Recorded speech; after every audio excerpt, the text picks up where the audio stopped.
Meu nome é Antônio José Figueiredo N. Eu estou aqui para realizar a 14ª gravação no programa de treinamento em comunicação de dados. Estou realizando no canal N.Telecom no YouTube.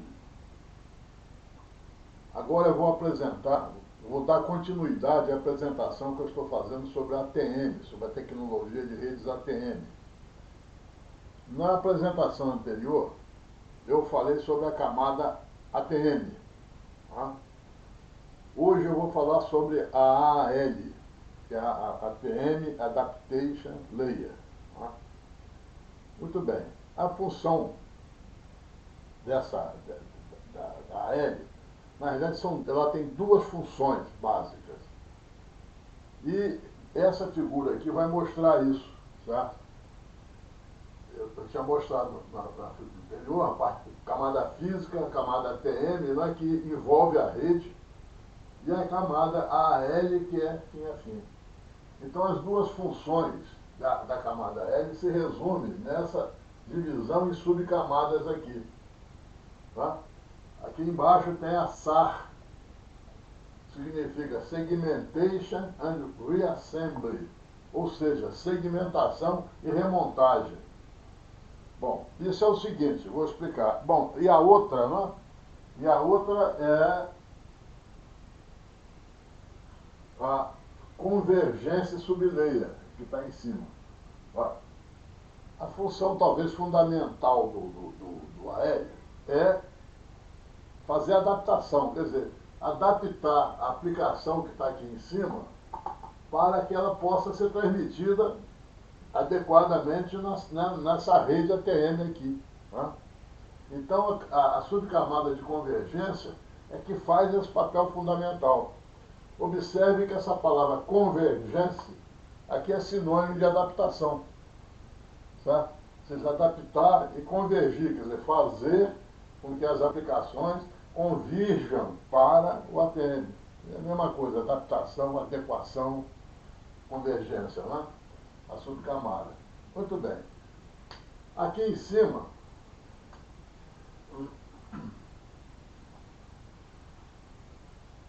vamos supor que fosse o IP aqui em cima. Poderia não ser, mas vamos supor que seja o IP. Então, o que acontece? Aqui tem um datagrama IP grande. Um datagrama IP.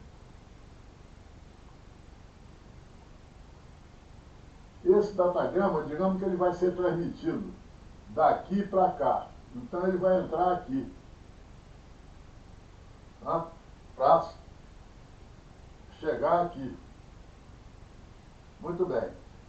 Quando esse datagrama IP é recebido no CS, o que o CS faz? Vai colocar aqui um cabeçalho CS.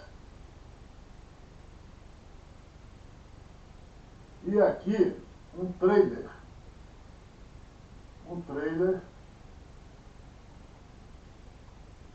CS. Para quê? Para fazer a função de convergência, para adaptar. Aí, como é que é isso? Depende do caso, depende qual é a aplicação e depende da maneira que eu vou tratar isso. Tá? Nós vamos ver isso aqui, né? Muito bem. Uma vez que a subcamada de convergência realizou o seu papel aqui, através desse trailer de CS, ele tem que ser levado para o ATM, mas o ATM são 53 octetos só. Então isso aqui tem que ser cortado. Então a própria CS faz o seguinte, corta aqui em pedaços. Corta isso aqui em pedaços. Tá? E manda para baixo, manda passar os pedaços. Esses pedaços, porque a SAR vai ter de preparar 48 octetos. Por quê? Vai mandar para o ATM botar os 5 octetos de overhead do ATM e fazer a célula de 53 e transmitir. Então, isso aqui tem de descer com 48 octetos. Mas o CS, quando corta e manda, corta menor. Por quê? Porque o SAR também vai botar overhead. Certo? Normalmente corta em 44, 46, depende do caso, para que o SAR, então, bote alguma coisa e chegue aos 48. E o 48 desce, batendo, bota 5 e está pronto para transmitir. Tá certo? Do lado de cá, quando chega, né, vai subindo a mesma coisa. Aí, esse overhead que o SAR coloca é que permite a remontagem. Por exemplo, numerar os pedaços. Porque sem a numeração não é possível a remontagem aqui.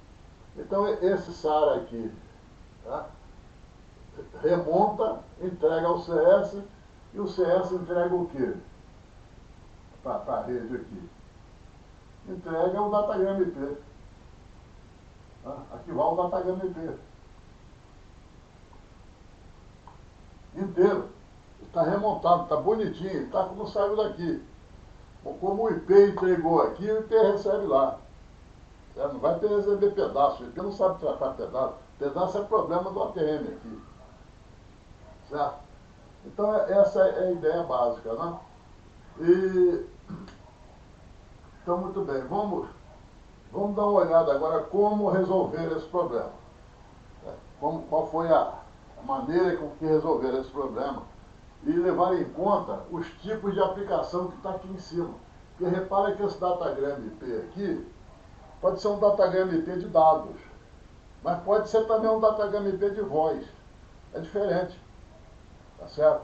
Porque se ele for um datagrama de voz, isócrono, ele tem de receber um tratamento diferenciado aqui, tanto nas pontas como no interior da rede. Tá certo? Se for um datagrama de dados, é diferente. Por exemplo, a questão da variação de jitter, o jitter, quer dizer, a variação do delay de quadro, se for um datagrama de dados, já não é tão significativo, mas se for de voz, é. Então é isso que tem que ser ajeitado aqui para que a rede trate adequadamente os quadros. Não? Muito bem.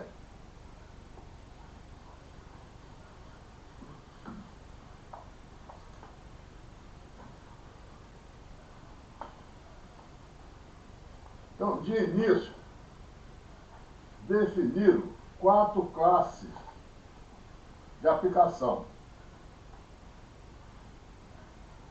Então vamos colocar essas classes aqui.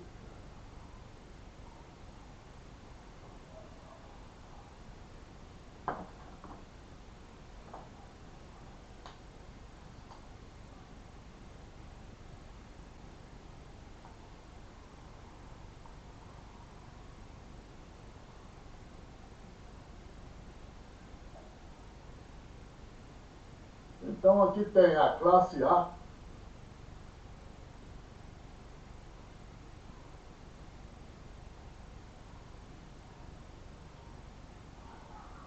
classe A,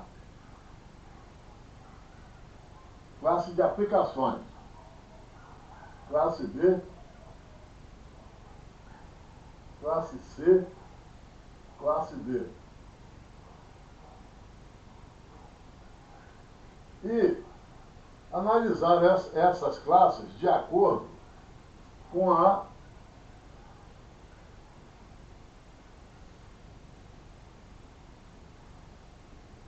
alguns parâmetros.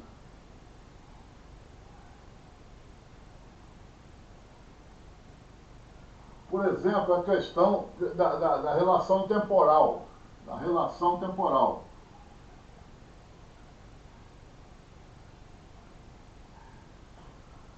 Ou seja,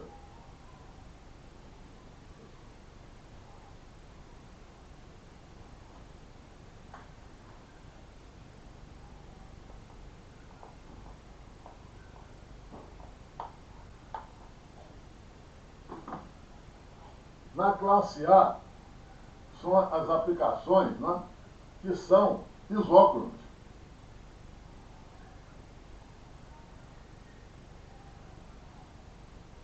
Que são isócronos. Na classe B também é isócrono. A classe C é anisócrona.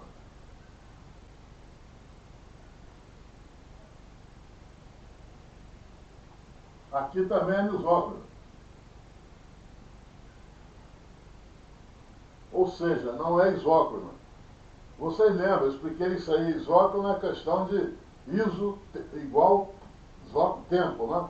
Ou seja, são aquelas aplicações que o receptor demanda que a informação que ele recebe seja temporalmente igual à informação que saiu da fonte.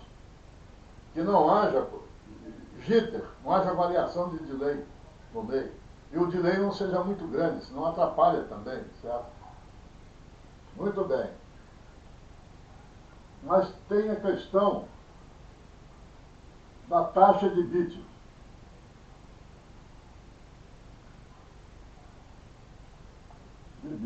Certo?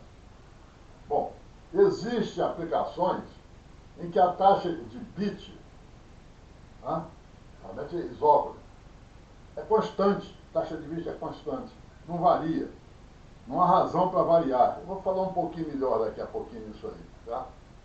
Então, esse tipo de aplicação que a taxa de bit é constante, é chamada de CBR.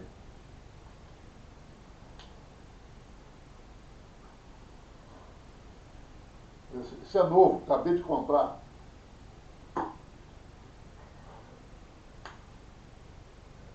CBR.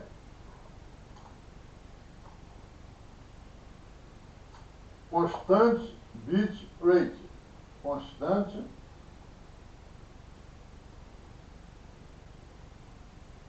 bit rate. Ou seja, CBR.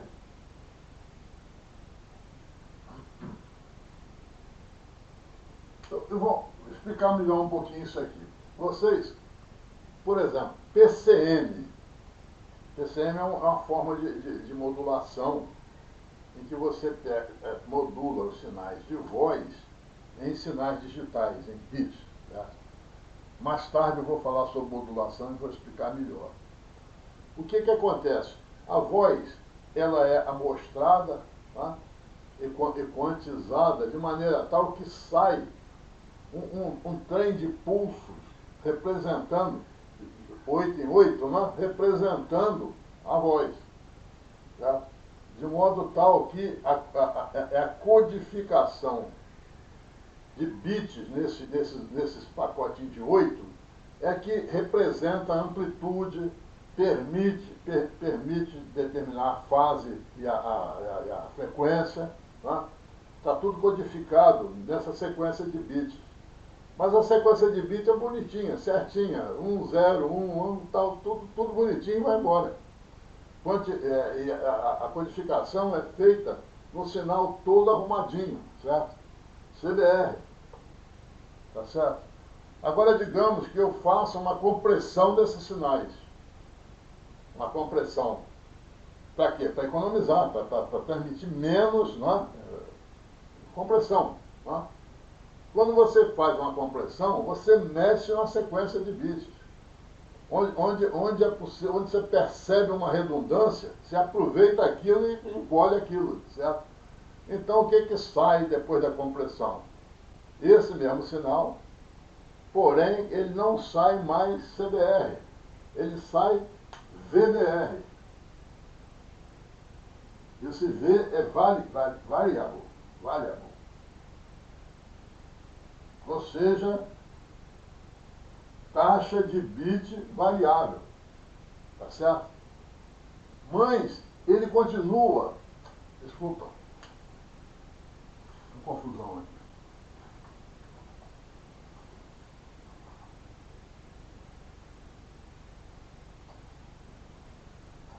Isso, está certo. CBR.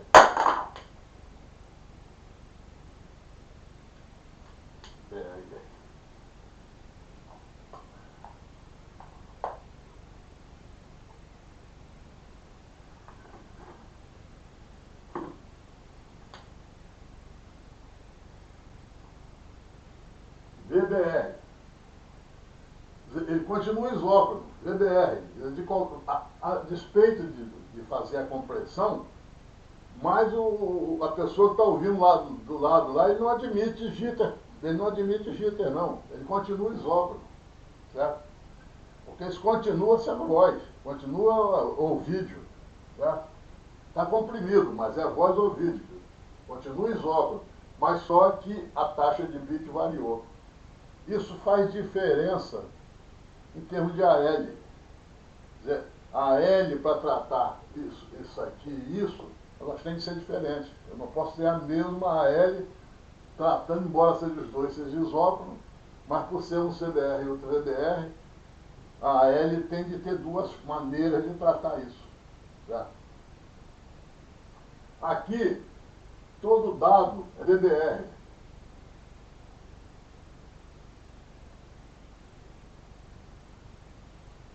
VBR, certo? Aí veio uma outra consideração que eles fizeram de início, que é o seguinte: é a questão de ser orientada a orientação à conexão.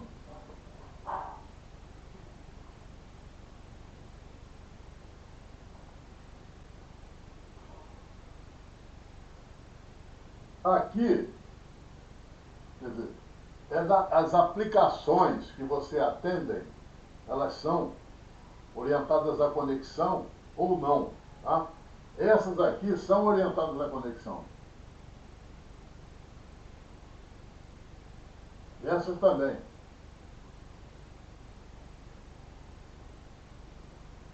Mas aqui, repara que até aqui estão iguais. A diferença vai estar aqui. Eles separaram aquelas aplicações que são de natureza orientada à conexão. Por exemplo, frame relay sobre ATM. Das que são sem conexão, por exemplo, IP sobre ATM. IP sem conexão, frame relay orientado à conexão. Então separaram. Então essa daqui é orientada à conexão. E essa aqui é sem conexão.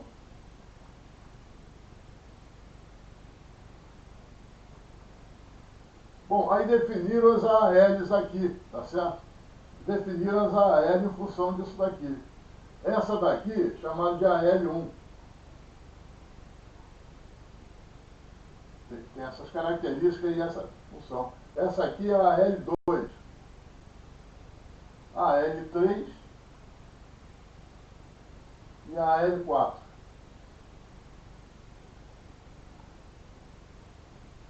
Tá certo? Isso foi o começo da história. Mas lá pelas tantas eles perceberam que o fato de ser com conexão ou sem conexão não afetava significativamente a L. Então essa separação que era bobagem. Então o que eles fizeram? Eles juntaram essas duas classes. Certo?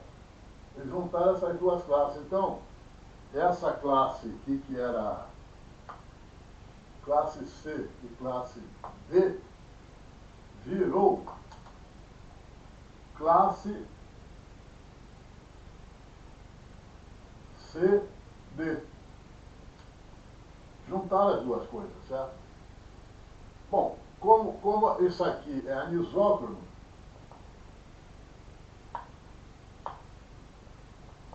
Marx escreveu anisócrono aqui, que é para os dois. Tanto, quer dizer, a classe CD toda ela é anisócrona. VBR.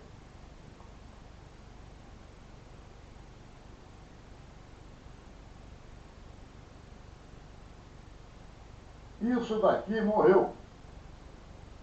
Isso aqui morreu. Essa preocupação morreu. Acabou isso aqui. Esquece isso aqui, tá certo? Bom, e aí resultou o quê? Uma L que juntou a classe C com D. Então chamou AL 3/4.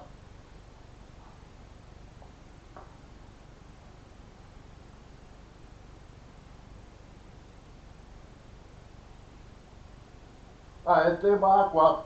Ou seja, uma L que incorpora a classe C e D uma coisa só, desconsiderando o fato de ser orientada à conexão ou não.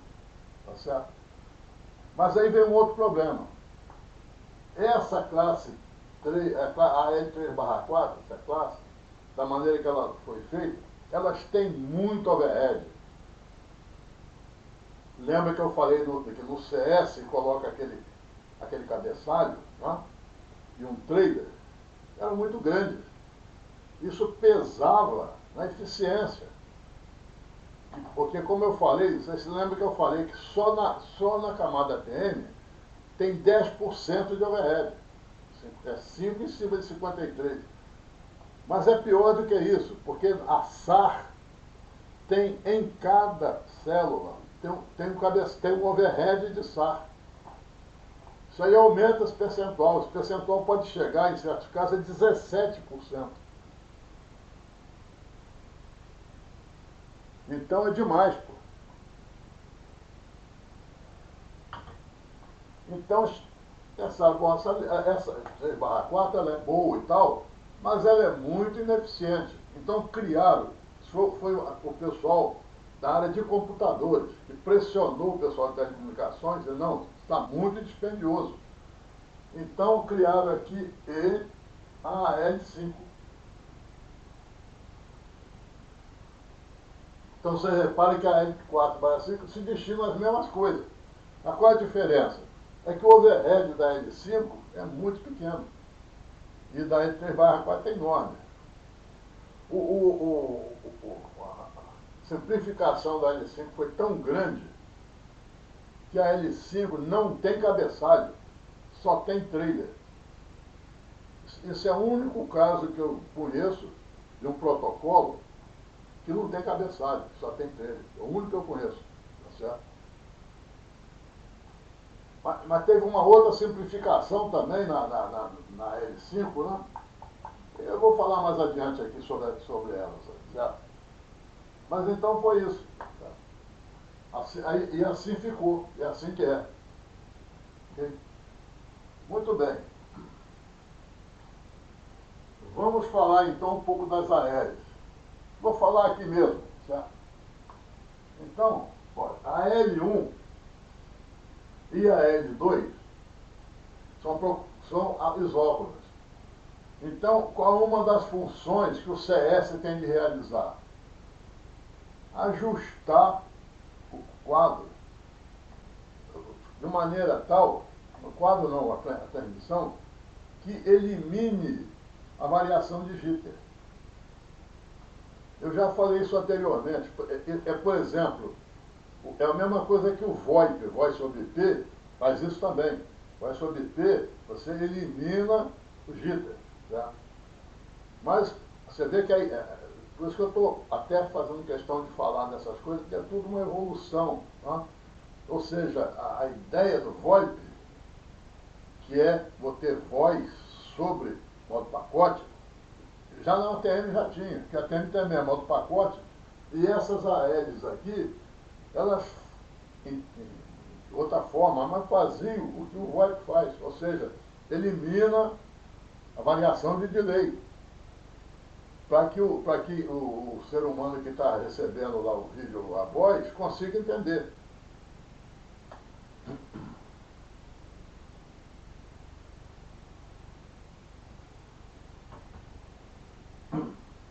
Muito bem.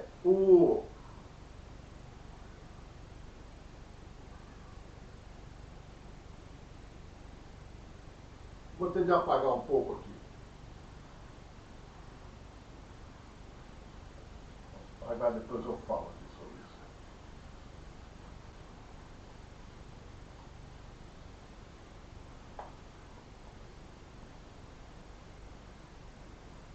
A L2, o fato de ser VDR, ela complicou um pouco mais. Ela complicou, inclusive, na L2, é a única L que vai acontecer isso aqui.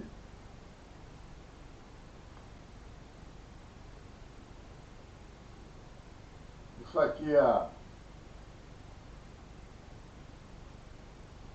que é a parte de baixo, né? ATM, físico. E aqui é SAR, né? A SAR. E essa aqui é a CS, convergência sublayer. No caso da L2, essa convergência sublayer foi dividida em duas subcamadas. Uma que se chama CP-CS e outra que se chama SS-CS. Foi necessário isso. Isso é claro que isso é mais overhead em cima da CS. É claro que o percentual de overhead no ATM está crescendo, certo? Mas por causa de ser VBR, e os óculos VBR tiveram que fazer isso aí, tá certo? Isso aqui significa Common Part CS, ou seja, CS convergência sublayer, Common Part. E essa aqui é Service Specific, CS. É o seguinte, é que dentro da CS, nesse caso, o número de funções cresceu. Aí dividiram em duas partes. Uma, que são funções que são comuns, porque aqui tem diferentes aplicações vindo aqui, certo? Diferentes aplicações vindo aqui. Algumas das funções da CS na L2, elas são comuns a todas essas aplicações que vêm aqui, certo?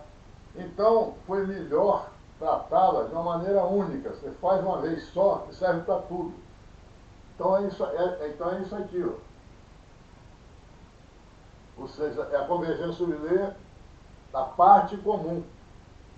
Ou seja, eu não preciso fazer uma para cada uma. Eu faço uma vez só e serve para uma aplicação e serve para todas. Porque ela é comum a todas. Ele racionalizou o processo. Agora, o que é específico de cada aplicação está aqui. Específico do serviço. Tá certo?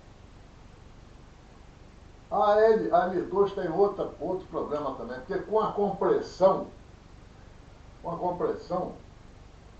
a informação diminui, certo? Então a célula, para a célula, que com 5 octetos aqui, 48 aqui, que é pequena, ficou grande aqui, da compressão. Então o que se faz na L5? Quando você tem aqui quando você faz a segmentação, quando isso aqui faz a segmentação e joga, você lembra que eu falei que quebrava assim 44, 46, forçar, complementar os 48 e mandar para cá. Mas aqui não é que tem uma multiplexação. O CPS aqui, quando manda para baixo, corta e manda para baixo, para usar melhor, corta em pedacinhos pequenos, menores ainda. Tá? Então, esses pedaços que são cortados não são de 44, 46, são menores ainda. Para quê? Para eu colocar aqui dentro da célula diferentes aplicações aqui, diferentes aplicações que está se passando aqui, coloca aqui, coloca aqui, coloca aqui. Ou seja, estão aproveitando a célula para transmitir mais coisas. Tudo bem. Só que isso daí tem um preço. Mais overhead, claro. Porque em cada pedacinho desse aqui leva um overheadzinho aqui, ó. Cada pedacinho leva um overhead. Quer dizer, aumentou. Nesse caso, é que chega a 17% de overhead na matéria. Tá certo? Agora, a L3/4, né, como eu falei, ela é muito pouco usada. Por quê? Porque ela é dispendiosa, ela tem um overhead tremendo. Então, quem está sendo usado? A L5. A L5 é que se usa. Então, a L5 Não tem esse negócio de dividir, não. Só na L2 que houve essa divisão. Na L5, né? Quando você tem aqui, né? Recebe aqui. Aqui é a CS. Aqui é a SAR. Aqui é a TM físico. Quando recebe aqui, por exemplo, o datagrama IP aqui,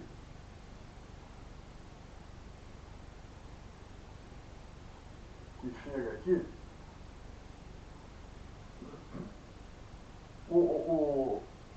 a L5 ela é tão racionalizada para ser econômica, como eu falei, que vai acontecer, isso aqui é um datagrama,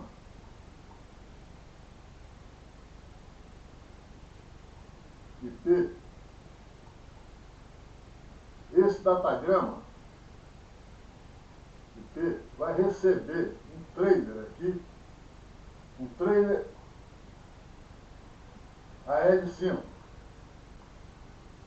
e não recebe nada aqui, não tem cabeçalho. Conseguiram fazer isso. O que é isso? Menos overhead. É mais econômica, certo? Bom, e a SAR, né? O que a SAR faz? Isso aqui é quebrado em pedaços aqui, né? De 44, 46, e é entregue a SAR. Então pega aqui um pedaço, digamos, com 46. O que a SAR faz? Bota aqui, um aqui, e desce. Desce quanto? 48, tá certo. O ATM vai tratar o 48, certo? Isso acontece na SAR, nas outras AL. Mas eles perceberam um detalhe e conseguiram então fazer o seguinte: a SAR não tem isso aqui, ó. Aí na AL pode cortar direto nos 48. Corta direto nos 48. Isso aqui é a SAR. Corta direto nos 48 e a SAR trata isso daqui de uma maneira tal que vai conseguir remontar sem botar nada aqui. Sem botar nada aqui. Então já desce 48 aqui. O que aconteceu? Poupou o overhead. Na L5. E como é que a SAR consegue fazer isso aqui?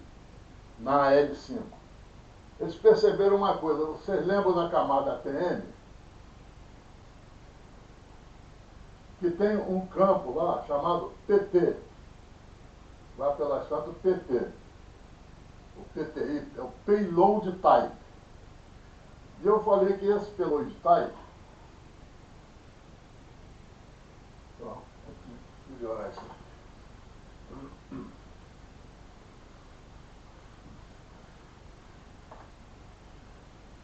Esse Payload Type são três bits. O PT não é o bit 1, 2, 3, certo?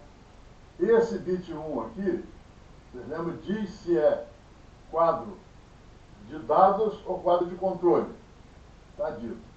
Aí eu falei, se for dado, esse segundo bit aqui faz o papel do EFCI. Lembro disso. Que é o Explicit Forward Congestion Indicator. Tudo bem. E esse terceiro bit aqui? Não faz nada.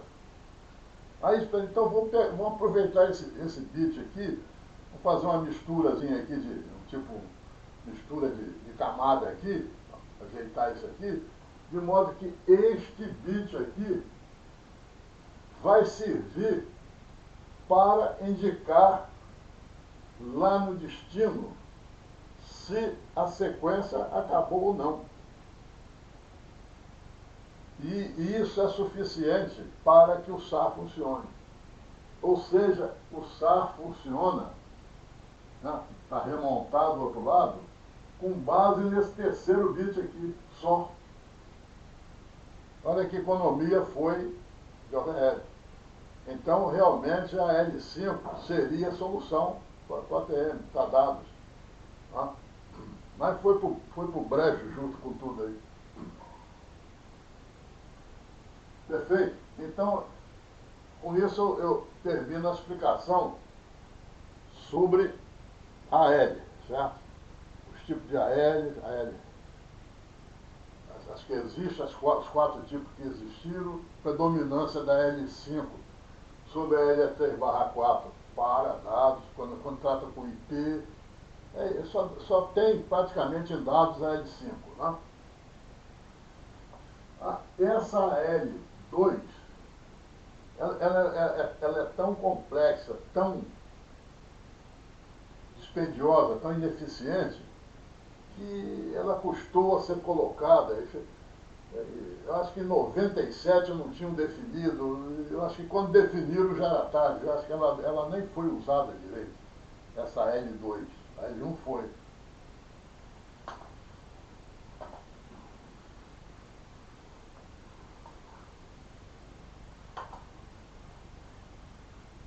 Aquela ideia de RDSI de faixa larga não funcionou.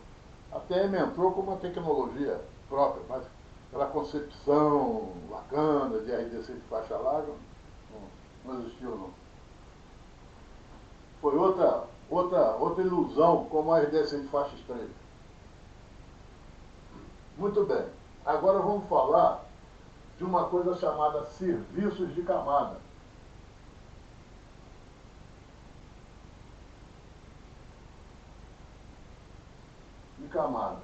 Isso, essa maneira de chamar, é do ITU-T. Ou ATC. ATC significa ATM, Transfer,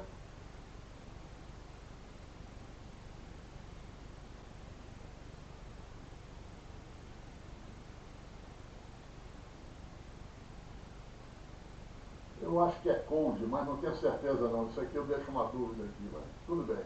ATC, isso aqui foi o Frame Relay Forum. Desculpa, o ATM Forum. Chamou assim.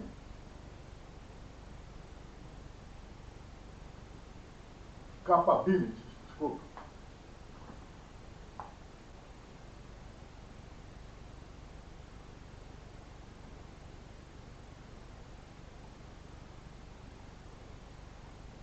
Capability.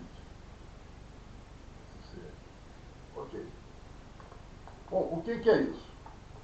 Bom, deixa eu explicar uma coisa chamada, para vocês perceberem a razão disso aqui.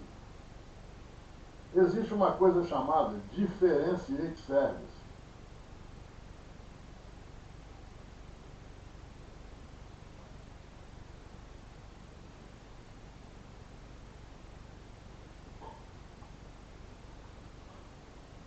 Differentiate Service é o seguinte, é questão de QoS, qualidade de serviço. É você, no próprio quadro, coloca alguma coisa ali que vai indicar para as centrais por onde esse quadro passa, como é que as centrais tratam esse quadro. Em termos de duas coisas, de elegibilidade para descarte, aquele bit DE, CLT, etc., né? E também para prioridade para furar fila. Aquele quadro, se ele estiver marcado de uma maneira, com um determinado código, ele vai ter prioridade nas filas. Quando ele chega numa fila, tem um outro que não tem essa prioridade, ele passa na frente. Quem passa na frente? Por exemplo, voz, vídeo. Por quê? E deixo dados para trás. Por quê? Porque voz, vídeo, né, é isócrono. Entendeu? Você tem que ser rápido, manda ele logo, porque senão vai perturbar na chegada lá. Tá? Muito bem. Isso é o diferente sempre. Isso é chamado de diff serve. Essa é a abreviação de diferentes serves. Tudo bem, mas para fazer diferente service direito, você precisa ter no quadro pelo menos 3 bits 3 bits. Porque com 3 bits, 2 elevado a 3 é 8. Então você tem 8 possibilidades de indicar as coisas. É suficiente. Então, por exemplo, o MPLS e o switch Ethernet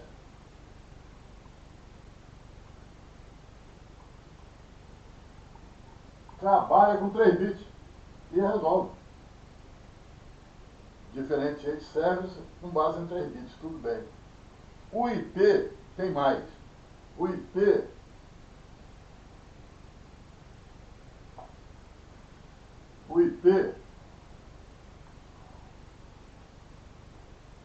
dispõe de 6 bits, mais ainda. 6 bits é um campo. Isso até houve uma modificação, antigamente não era assim, depois passou a ser. Esses 6 bits formam um campo chamado DSCP. Differentiated Service Code Point. Isso aqui no IP, tá certo? Muito bem. Acontece que Frame Relay e ATM só dispõem de 1 bit. Então não pode trabalhar assim. Quer dizer, você não consegue. Com 1 bit você resolve o problema da elegibilidade de descarte, mas da fila você não resolve. Como é que você vai indicar que um quadro, você não tem lugar para indicar isso? Então o que eles pensaram? Bom, se eu não consigo indicar no quadro, eu vou indicar na conexão. Então, por exemplo, os quadros de voz não precisa ter um tratamento preferencial, não. Precisa. Então eu faço o seguinte, eu vou marcar na hora que eu fizer a sinalização ou a cross-conexão, eu vou marcar essa conexão com alguma coisa que diz que aquilo é voz e vídeo. Tá certo? Naquela conexão. Então, na hora do trago, quando chegar um quadro, pacote no caso, que é daquela conexão, tá certo? Que tem preferência, o quadro não diz nada, mas na central está escrito lá, entendeu? Ele não faz parte de uma determinada conexão, então aquela conexão tem prioridade de fila. Perceberam? Você consegue ter o mesmo efeito sem que o quadro esteja marcado na conexão. Tá certo? É claro que isso aí tira um pouco da flexibilidade, mas funciona bem. Qual é a perda de flexibilidade? É que você não pode diferenciar em nível de quadro. Então, todos os quadros daquela conexão têm prioridade. Eu não posso dizer, esse quadro tem, esse não tem. Não dá para fazer isso. Todos os quadros daquela conexão que foram marcados para aquilo, né? Certo? Isso se chama serviço de camada. Essa marcação que eu faço nas centrais, serviço de camada ou ATC. Eu vou marcar na conexão, na hora que eu faço a conexão, eu vou marcar, na hora de sinalizar, eu vou dizer para a rede, ó, essa conexão aí é daquelas que precisa ter prioridade de fila, na fila. Como é que eu digo isso? Através de um código aqui que representa o serviço de camada, tá certo? Perfeito? Mas aí tudo bem, aí extrapolar a ideia. Já que era para isso, vamos aproveitar também esse serviço de camada para aprimorar a L. Porque perceberam que a L tinha alguns pontos lá que, por exemplo, controle de fluxo, estava um pouco fraco. Então, vamos aproveitar isso daqui, na hora que eu faço a conexão e marco aquilo, eu, dentro daquela marcação, eu aprimoro a L. Tá certo? Muito bem. Então, dada essa ideia, vamos ver então quais foram os serviços de camada, como é que marcaram isso, tá certo?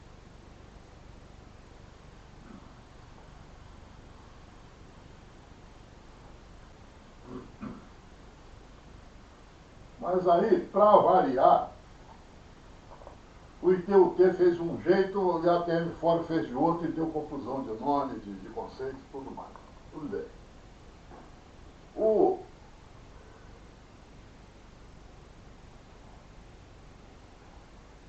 Aqui no ITUT,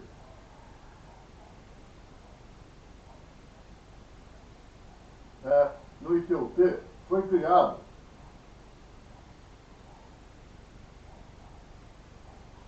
uma coisa chamada DBR. DBR significa Deterministic Bit Rate. Deterministic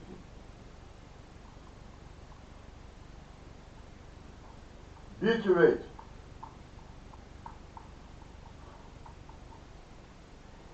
Mas vem o ATM Fórum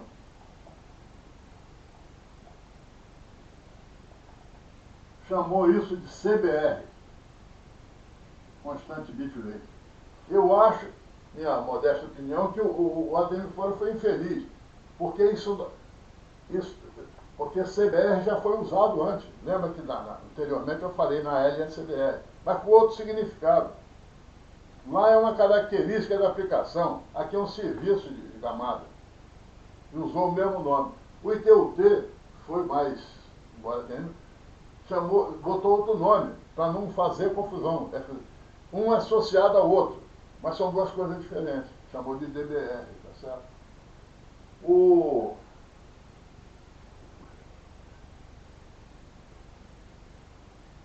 Aí, um outro tipo que foi chamado, o ITUT chamou de SBR, ou seja, Statistical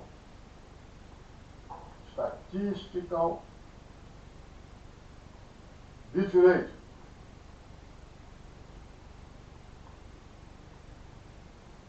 Muito bem. Vem o ATM Fórum e chama isso daqui de RT-VBR.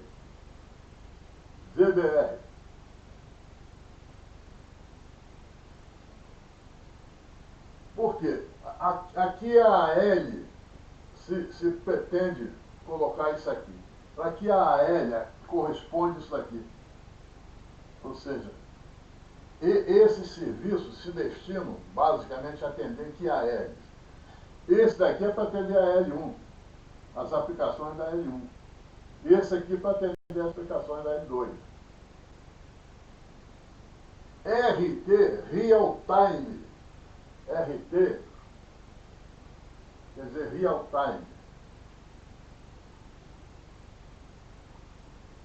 Isso é sinônimo de isócrono, nesse caso aqui. Quer dizer isócrono. Quer dizer, arranjaram outra maneira de falar isócrono. Real time. Tudo bem. Aí, daqui para frente, eles coincidiram com a coisa, entendeu? Aliás, não realmente. Aqui, o ATM Fórum criou uma categoria chamada NRT VBR. NRT é Non-Real Time. NRT, e aqui é Real Time, aqui é Non-Real Time.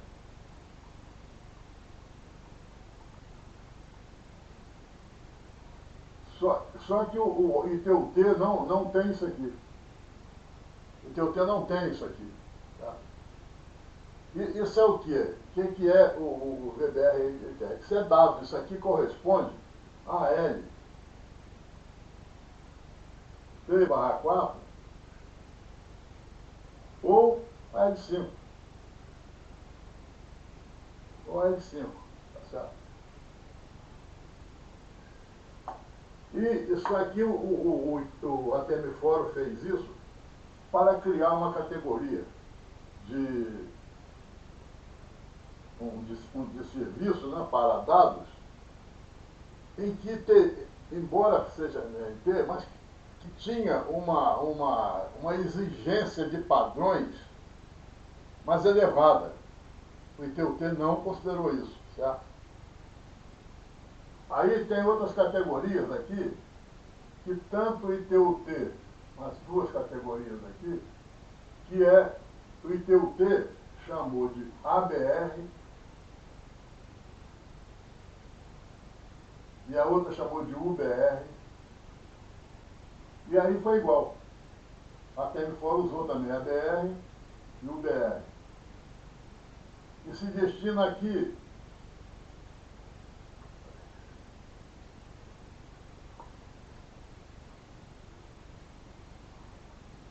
a ABR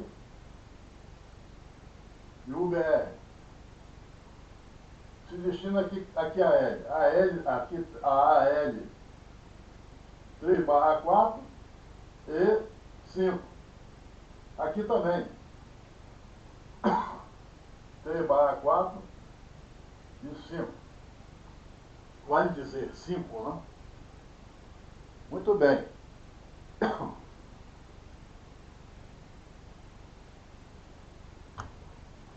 O que quer dizer ABR e UBR?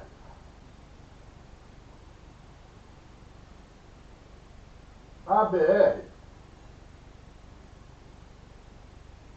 quer dizer available.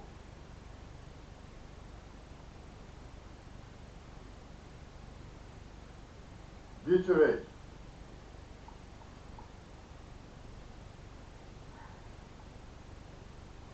E UBR, unspecified.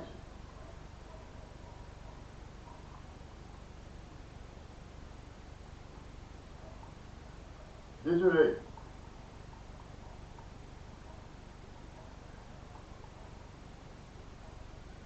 Bom, no raciocínio do ITU-T, aqui eu cobria SBR, agora a parte de isócrono eu cobri aqui, o DBR e o SBR.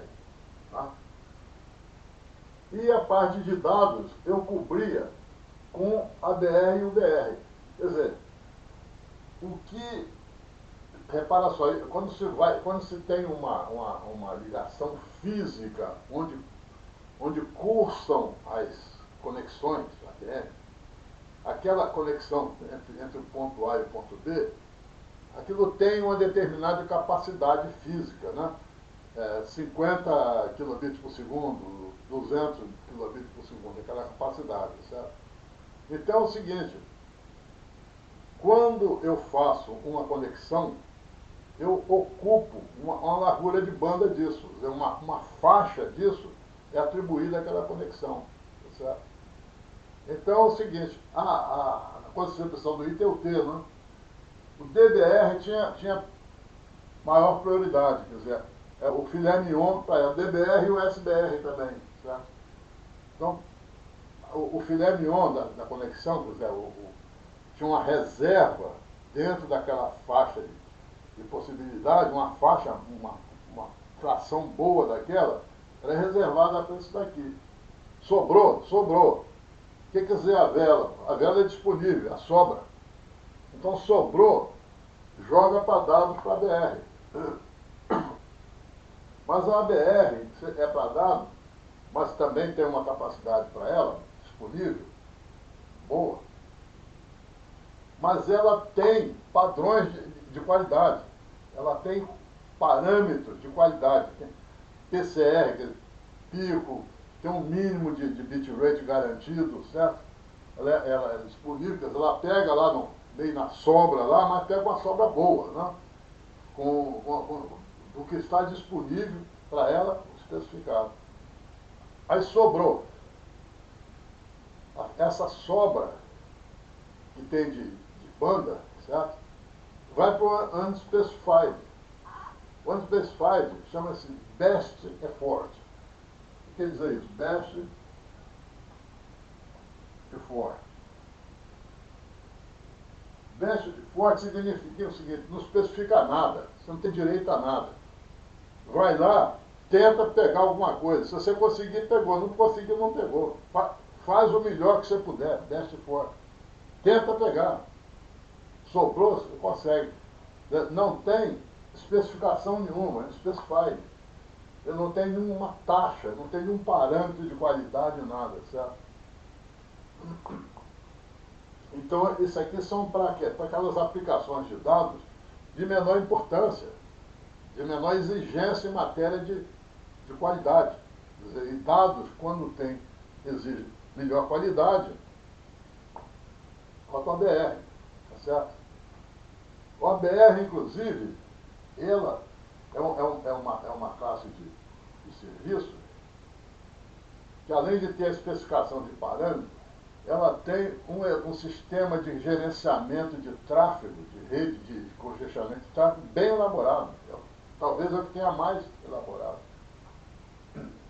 Tem controle aqui mesmo realmente de fluxo daquele tipo que tem no frame relay, não é lembra do leak bucket, que tem uma coisa parecida com o leak bucket que vai funcionar. Tem nos outros também, mas essa é a mais rigorosa. No specified é mais, deixa correr mais frouxo, não? Bom, mas o que o ATM Fórum fez para ser diferente? Acho que era uma briga, né? De ego lá, sei lá. Inventaram o NRTFT. Ou seja, esse NRT, DDR, criou uma categoria para dados, que é dados, acima do ABR. Então o dado, ao invés de ser atendido por duas classes de serviço, como ITUT, passou a ser atendido por três classes. Essa aqui é mais apurada em termos de padrões, é rigorosa. A BR, mais ou menos, e o BR, nada. Tá certo?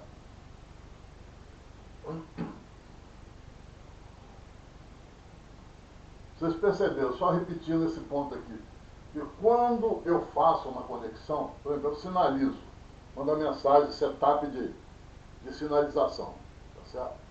Nessa mensagem está dito o que é que é o que? DBR, SBR, ou então o T, DBR ou ABR, tá certo? Então, quando a conexão é feita, as centrais registram lá, ó, DBR e SBR, certo? Depois, quando vem um quadro dentro dessa primeira, na conexão que está registrado como DBR, tá certo? Está escrito lá na central, DBR. Esse DBR é um código, claro, não é um número, é um código. Então vai ter um código na central que vai dizer, ó, DBR. Aí vem um quadro daquela conexão. Tem uma fila lá, o que vai acontecer? Aquela conexão DBR, esse quadro vai furar a fila. Por quê? Porque aquela conexão DBR. Perceberam? Quer dizer, cada uma dessas marcações vai fazer com que as centrais, para aquelas conexões que estão marcadas assim, ajam de uma determinada maneira, em termos de QoS, certo? E como eu falei, você vê que no ADR você passa a ter controle de fluxo mais apurado na ponta, isso já é, não é isso que eu estava falando, isso aqui já é um reforço para a L. Porque quem devia fazer isso era a L, porque essa função que a BR desempenha a mais, ela é fim a fim. Ela não é dentro das centrais, não, ela é lá nas pontas que ela faz essa função complementar. Porque quem devia fazer isso? A L está para isso, mas não fez. Então a BR fez. Complementa. Perfeito? Muito bem. Eu fico por aqui. Até a próxima. Obrigado.